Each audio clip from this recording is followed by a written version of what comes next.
si meurtrières pour les spermatozoïdes, à tel point que 20% d'entre eux vont périr presque instantanément.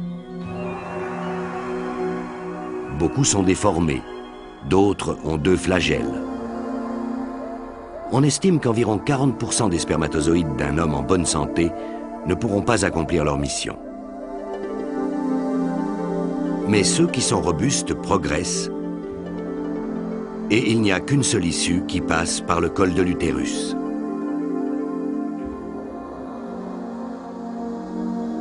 Mais celui-ci est en général obstrué par des mucosités qui interdisent aux bactéries, et donc aussi aux spermatozoïdes, d'aller plus loin. Or, ces mucosités ne se rétractent que quelques jours par mois pour former des canaux très fins. Alors, si c'est le bon moment, les spermatozoïdes trouveront le chemin de l'utérus et se rapprocheront de leur destination finale, l'ovule, qui se trouve à 15 cm dans les trompes de Fallope.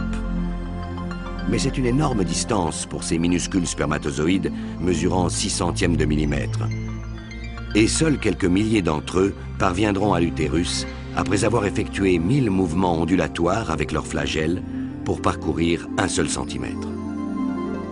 Ce sont toutefois d'excellents nageurs et le groupe de tête atteindra les trompes de Fallope en moins de 30 minutes. Une fois à l'intérieur, le voyage devient encore plus difficile.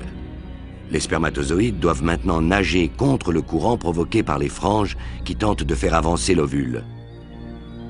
Et si une ovulation ne s'est pas produite récemment, c'est ici qu'ils devront attendre le passage d'un œuf.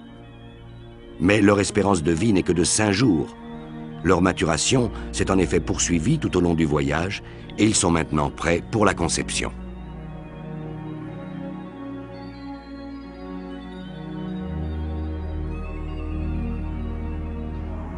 Même si la synchronisation est parfaite, il n'existe cependant aucune garantie que la conception aura lieu.